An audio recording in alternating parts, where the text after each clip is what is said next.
सबसे ज़रूरी चीज़ जो है ये थोड़ी सी इसमें मेरे से गड़बड़ हो गई है। अगर तक थिकनेस भी काफ़ी ज़्यादा है अपने आप में, तो वो मार्जिन हम कवर करने के लिए कुछ भी ज़रूरी नहीं है, लेकिन खुद को मैंने रोका कि नहीं इतना नहीं डिटेल में जाना है।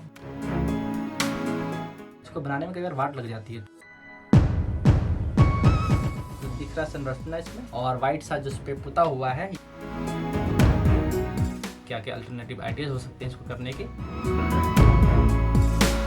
तो सारी चीज़ें हम आपसे डिस्कस करेंगे। तो हेलो, मैं आपका दोस्त एंड होस्ट सोनू एंड फिर से आपका स्वागत करता हूं एक नए वीडियो में। और आज जो हमारा प्रोजेक्ट है वो है केदारनाथ टेम्पल। और जैसा कि आपको पता है कि जब भी हम जिस भी प्रोजेक्ट को स्टार्ट करते हैं तो पहले मैं आपके सामने आता हूं और थोड़ा सा बताता हूं कि हम इस प्रोजेक्ट पे काम करने वाले हैं एंड बेसिक से मेरे पास आइडियाज हैं। तो पिछले कुछ समय से ऐसा हो रहा है मैं चीज़ें रिकॉर्ड नहीं कर पा रहा हूँ इस बार, लेकिन मैंने रिकॉर्ड करी थी कि मैं इस प्रोजेक्ट पे काम करने वाला हूँ और ये हमारा बेसिक सा आइडिया है एंड जैसे जैसे हम काम करेंगे चीज़ें आपके साथ साझा करेंगे। लेकिन वो माइक की इशू की वजह से वो चीज़ें रिकॉर्ड हो नहीं पाई, क्योंकि इस बार देख रहे होंगे मेरे पास माइक नहीं लगा हुआ है और माइक आवाज़ रिकॉर्ड ही नहीं कर पाया मेरा। और जब मैंने आज चेक किया तो पता चला कि यार ये तो सारा कुछ ख़राब हो गया। तो अभी जो रिकॉर्ड हो रहा है तो मैंने ऊपर एक अपना फ़ोन टांग रखा है और उसमें आवाज़ जा रही है। आई होप सो कि चीज़ें अच्छे से ये रिकॉर्ड कर रहा हूँ। तो जैसा कि मैंने जिक्र कर ही दिया कि हम केदारनाथ टेम्पल बनाने वाले हैं, तो आपको ये भी दिखा देता हूँ कि हमारा जो केदारनाथ मंदिर हम बना रहे हैं कुछ यहाँ तक ये पहुँच चुका है ना। इसमें बहुत सारा काम है और मैं आपको डायरेक्टली यहाँ से तो खैर वीडियो नहीं दिखाऊंगा कि क्या करने वाले हैं। लगभग एक बेसिक सा स्ट्रक्चर जो है शेप वो हमने दे दिया है। इंट्रो तो खैर नहीं हुआ शूट अलग बात है, लेकिन फिर भी बीच में थोड़ा और पहले आना चाहिए था आपके सामने कि कुछ बतानी थी ज़रूरी चीज़ें। लेकिन जैसा कि आपको पता है कि मैं चीज़ें बताता नहीं हूँ पहले, जब आप वीडियो देख लेते हैं वो हिस्सा देख लेते हैं तो उसके बाद हम बात करते हैं। वैसा इसलिए क्योंकि जब आप वीडियो देख लेते हैं तो आपको क्लियरिटी रहती है कि मैं किस बारे में बात कर रहा हूँ, है ना। पहले आप वीडियो देखिएगा, फिर हम बैठ कर बात करेंगे कि क्या किया, कैसे किया, क्या क्या चीज़ों का यूज़ किया, क्या क्या अल्टरनेटिव आइडियाज़ हो सकते हैं इसको करने के, तो सारी चीज़ें हम आपसे डिस्कस करेंगे। तो चलिए पहले वीडियो को स्टार्ट करते हैं।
एक बार फिर से आपका स्वागत है। एंड जैसा कि आपने देखा कि हमने कुछ काम है, वैसे तो मैं आपको बता ही रहा था कि यहाँ तक मैं काम कर चुका हूँ, लेकिन यहाँ तक पहुँचने से पहले मैं आपके सामने आ गया हूँ। बहुत सारी ऐसी चीज़ें थी कि मैंने सोचा कि पहले आपसे डिस्कस कर लेता हूँ, क्योंकि अगर बहुत आगे बढ़ जाएंगे और बहुत सारी चीज़ें अगर बताने के लिए हो जाएगी ना, तो थोड़ा सा कन्फ्यूजन क्रिएट हो जाएगा। तो अभी तक जो आपने वीडियो देखा इसमें ये है कि हमने एक बेसिक साइज का शेप दे दिया है। कार्डबोर्ड मैं इसमें दो तरह का इस्तेमाल करने वाला हूँ, यानी ये पतला सा है ना, और एक थोड़ा मोटा सा। मेरे पास हाँ ये रहा, ये थोड़ा सा मोटा वाला।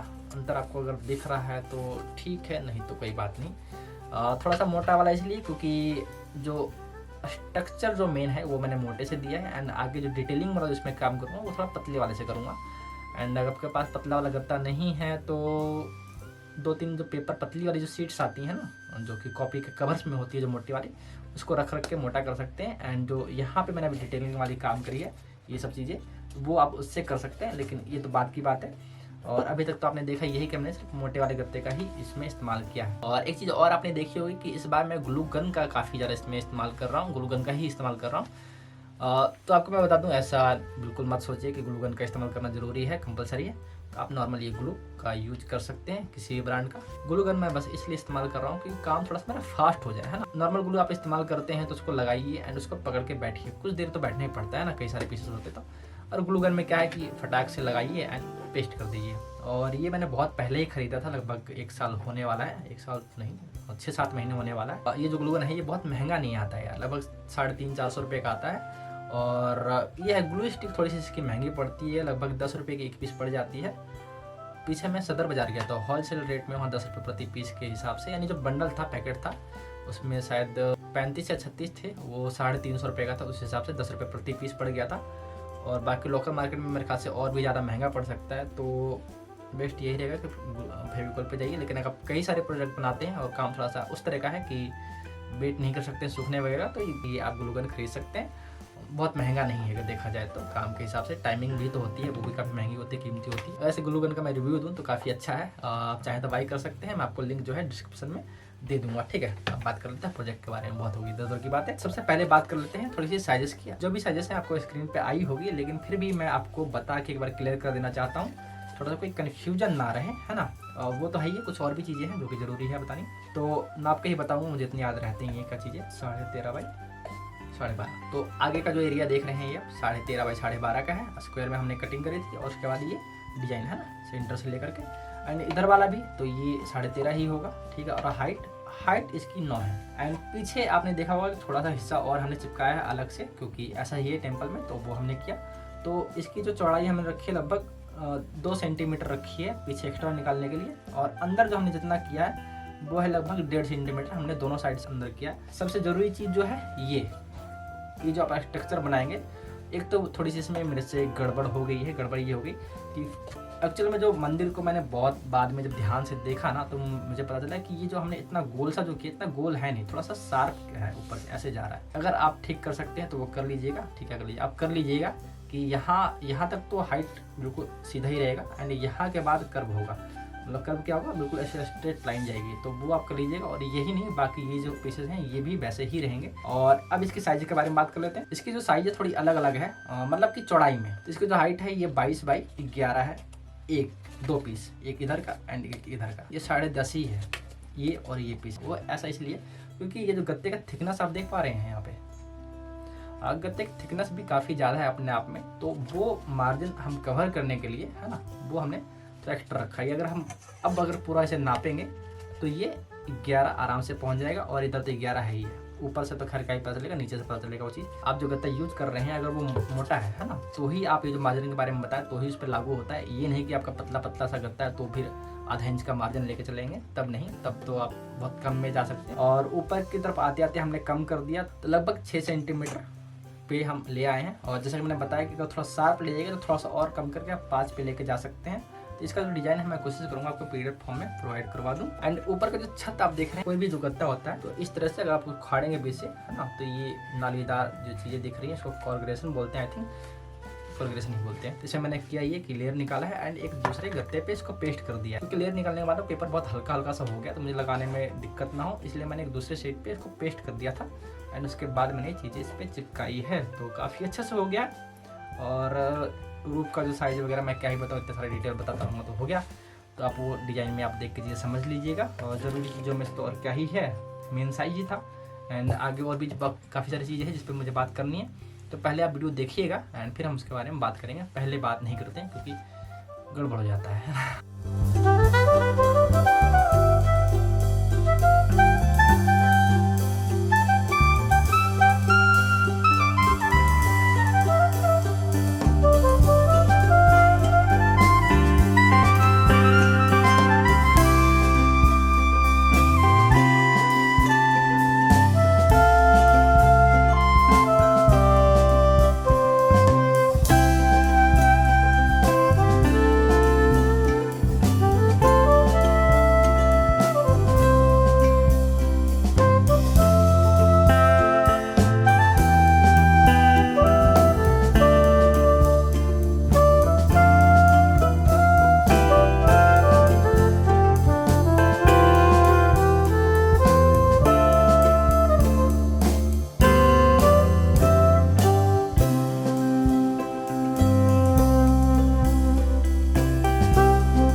फिर से एक बार मैं आपके सामने हाजिर हूँ। और जैसा कि आपने देखा कि हमने इसमें डिजाइंस वाला काम कर लिया है ना, काफ़ी सारा और काफ़ी बारीक जैसा काम है। तो आपने देखा होगा मैंने साइज नाप के किया है, यानी कि आपको अब थोड़ा मैं क्लियर शायद वीडियो में मैंने दिखाया है या नहीं दिखाया है।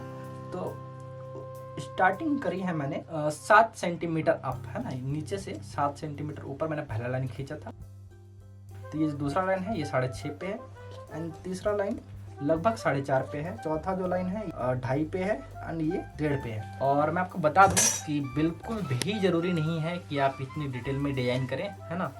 बस आप अपने हिसाब से जितना हो सकता है, क्योंकि मेरी आदत है थोड़ी सी ना कि मैं काफ़ी डिटेल में घुसने की, कि मैं ये भी कर लूँ वो भी कर लूँ, ऐसा भी बहुत सारी चीज़ें मुझे दिख रही थी।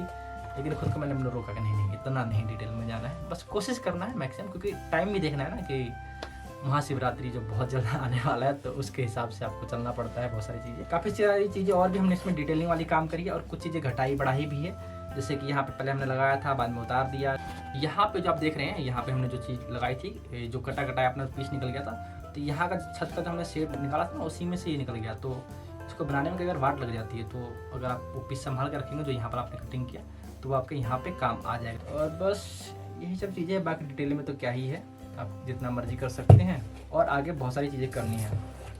एंड उसके बाद जो मैंने काम करी वो है कि हमने एक सीट पे, इसी पे सीट पे रख करके मैंने आउटलाइन लिया था एंड इसको कट करके इस तरह से ले लिया। उसके बाद भी मैंने काम किया कि इसी का नाप रख करके, है ना, मैंने दो पीसेस और कटिंग करी है सेम वैसे ही। तो अगर आप एक पीस कटिंग कर लेते हैं तो दूसरा एक ऊपर रखिए, है ना, और उसके बाद पेंसिल की मदद से आउटलाइन लीजिए, उसके बाद काट करके निकाल लीजिए। ज़्यादा मेहनत करने की ज़रूरत नहीं है। और नीचे का एरिया मैंने ऊपर वाले से थोड़ा सा बड़ा रखा है। जैसा कि अगर आपको मैं नाप के दिखाऊँ, तो ये नीचे वाला ये थोड़ा सा प्लस रखा है मैंने, तो क्योंकि नीचे का एरिया ना मुझे थोड़ा सा बड़ा ही दिखाना था। आउटलाइन मैंने ऊपर वाले से ही लिया, लेकिन उसको थोड़ा सा बढ़ा के मैंने ब्लेड से कटिंग कर लिया है ना, थोड़ा सा एक्स्ट्रा। जैसे कि आपने राम मंदिर वाले में अगर आपने देखा है जैसा मैंने किया, तो वैसे सेम इसमें कर लिया। और बहुत सारी चीज़ें हैं जो कि दिखाना पॉसिबल नहीं हो पाता है ना। जैसे कि इस पर आपने जो मुझे पेस्टिंग करते हुए डिजाइन्स वगैरह भी देखे हैं, यानी जो मैं कर रहा हूँ, तो इसमें भी काफ़ी डिटेल में मतलब कि वीडियोज़ नहीं है, मतलब कि वो ये कितना लंबा करेंगे यार वीडियो को, है ना। एक मैंने आज ट्रायल मारा है और इसका काम जब मैं आगे करूँगा तो थोड़ा सा ठीक रहेगा, है ना।